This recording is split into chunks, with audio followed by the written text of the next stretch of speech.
A short time ago, the United States military began major combat operations in Iran.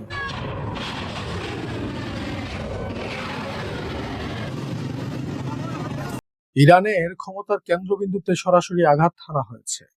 সর্বোচ্চ নেতা Ayatollah Ali Khamenei নিহত হওয়ার খবরটি এখন আর কেবল একটি ব্রেকিং নিউজ নয়, এটি আন্তর্জাতিক রাজনীতির এক ভয়াবহ মোড়। সাধারণত যখন যুদ্ধ হয় তখন দেশগুলো মিলিটারি বেস বা এয়ারফিল্ড টার্গেট করে, কিন্তু এবার টার্গেট ছিল খুদ স্ট্রাকচার বা শাসন ব্যবস্থার মূল ভিত্তি। আজ আমি সহজ করে বুঝিয়ে বলবো কেন এই হামলাটি সাধারণ যুদ্ধের চেয়ে আলাদা, এর পেছনে লুকানো কৌশল কি, এবং সবচেয়ে গুরুত্বপূর্ণ, এই ঘটনা থেকে বাংলাদেশের মতো রাষ্ট্রের জন্য কি কঠিন বার্তা রয়েছে।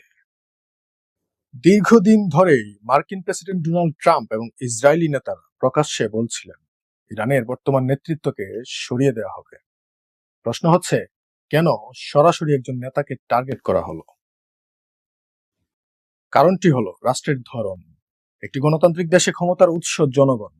একজন নেতা গেলে সিস্টেম অনুযায়ী আরেকজন আসে, কিন্তু ইরানের সুপ্রিম লিডার বা সর্বোচ্চ নেতার পদটি হলো সেই কেন্দ্র যার অধীনে রাষ্ট্রপতি, সেনাবাহিনী এবং পুরো শাসনতন্ত্র আবর্তিত হয়।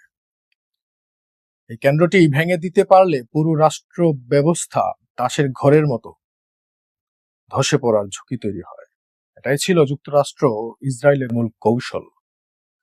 Target the head to paralyse the body. বিশ্ব রাজনীতির এই প্যাটার্নটি খেয়াল করুন। যখনই কোনো শক্তিশালী রাষ্ট্র অন্য দেশের নেতৃত্ব পরিবর্তনের সিদ্ধান্ত নেয়, তারা সবসময় অফিসিয়াল কারণটিকে সামনে আনে। ভেনেজুয়েলার কথা মনে আছে? সেখানে মাদুরোর বিরুদ্ধে ড্রাগ পাচার বা সন্ত্রাসের অভিযোগ আনা হয়েছিল,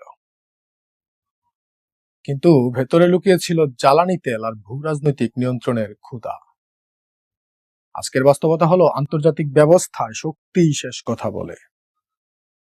ইরানের শাসন ব্যবস্থা আপনার পছন্দ হতে পারে বা নাও হতে পারে, কিন্তু প্রশ্ন হলো, একটি সার্বভৌম দেশের নেতৃত্ব কি বাইরের কোনো শক্তি ঠিক করে দেবে? যদি এই অপারেশন সফল হয়, হয়েই গিয়েছে অনেকটা, তবে এটি একটি বিপজ্জনক গ্লোবাল প্যাটার্ন হয়ে দাঁড়াবে, যা ভবিষ্যতে অন্য যে কোনো দেশের উপর প্রয়োগ করা হতে পারে। এখন আসল প্রশ্নে আসি, এই ঘটনার মধ্যে বাংলাদেশের জন্য কি বার্তা আছে? আমরা এমন এক অঞ্চলে বাস করছি যেখানে ভারত, চীন এবং মার্কিন যুক্তরাষ্ট্র সবাই প্রভাব বিস্তার করতে চায়। আমাদের বুঝতে হবে, স্ট্র্যাটেজিক অটোনমি বা নিজের সিদ্ধান্ত নিজে নেওয়ার সক্ষমতা তখনই আসে যখন আপনার ডিটারেন্স পাওয়ার বা প্রতিরোধ ক্ষমতা শক্তিশালী থাকে। সামরিক সক্ষমতা শুধু যুদ্ধের জন্য নয়, এটি আপনার কৌশলগত সম্মানের বিষয়। আপনার যদি নিজেকে রক্ষা করার ক্ষমতা না থাকে, তবে অন্যরা আপনার উপর তাদের সিদ্ধান্ত চাপিয়ে দেবে।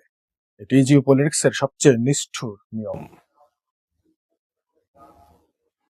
ইন্দো প্যাসিফিক অঞ্চলের এই জটিলতায় আমাদের চোখ বন্ধ করে থাকার উপায় নেই।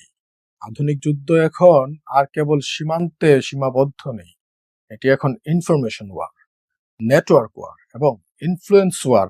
রাষ্ট্রকে শুধু বাইরে থেকে নয়, ভেতর থেকেও শক্তিশালী হতে হবে। যদি দেশের ভিতরের প্রতিষ্ঠানগুলো এবং নিরাপত্তা কাঠামো মজবুত না থাকে, তবে বাইরের শক্তি খুব সহজেই ফাটল তৈরি করতে পারে। মনে রাখবেন, আন্তর্জাতিক রাজনীতিতে স্থায়ী বন্ধু খুব কম, স্থায়ী স্বার্থই আসল। শেষ কথা, যে দেশ নিজের শক্তি নিজে তৈরি করে না, তার ভবিষ্যৎ অন্যের ড্রয়িং রুমে লেখা হয়। ইরানের আজকের এই ঘটনা সারা বিশ্বের জন্য একটি কঠিন সতর্কবার্তা। ভিডিওটি ভালো লাগলে লাইক দিন এবং কমেন্টে আপনার মতামত জানান।